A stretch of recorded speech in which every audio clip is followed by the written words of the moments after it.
এবার সিলেটে 40,000 পরিবার সহ তলিয়ে গেছে সুনামগঞ্জের 1.5 শতাধিক গ্রাম। প্রবল বর্ষণ আর পাহাড়ি ঢলে টিকতে না পেরে আশ্রয়কেন্দ্রে ছুটছেন সিলেট সীমান্তবর্তী 3 উপজেলার নিম্নাঞ্চলের মানুষ। সরকার হিসেবে বন্যার কবলে পড়েছে অন্তত 40,000 পরিবার। পানি কমার প্রত্যাশায় কেউ কেউ ভোগান্তি সহ্য করে এখনও রয়ে গেছেন বাড়িতে, কিন্তু পূর্বাভাস বলছে আগামী 2-3 দিনেও আরও অবনতি হতে পারে পরিস্থিতি। ইলেকট্রিক জগতে এক অনন্য নাম নূর হোসেন ইলেকট্রিক এখন আপনার শহর রায়পুরে।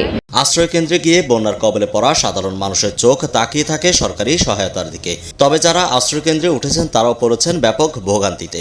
আশ্রয়কেন্দ্রের চারপাশে থই থই জল, যেদিকে চোখ যায় শুধু পানি আর পানি। তাই সরকারি সহায়তার দিকে তাকিয়ে থাকা ছাড়া আর কোনো উপায় নেই তাদের। সরজমিনে দেখা যায় দপায় দপায় আসা পানিতে ঢল ভোগান্তি বাড়িয়ে যাচ্ছে এসব নিম্নাঞ্চলের মানুষের। নতুন করে আবারও জলমগ্ন হয়ে পড়েছেন কানাইঘাট, গোয়াইনঘাট ও কোম্পানিগঞ্জ উপজেলার বিস্তীর্ণ এলাকা। ভুক্তভোগীরা বলেন 2022-এর বন্যার চেয়ে ভয়ানক রূপ নিচ্ছে এবারের বন্যা।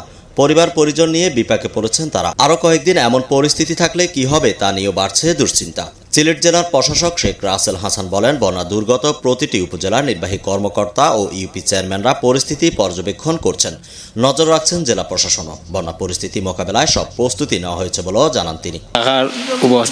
বাচ্চা অসুস্থ ডাক্তারে হরাইতাম পারলাম না, আর গরো ঈদের কোনো খুশি নাই আমরা।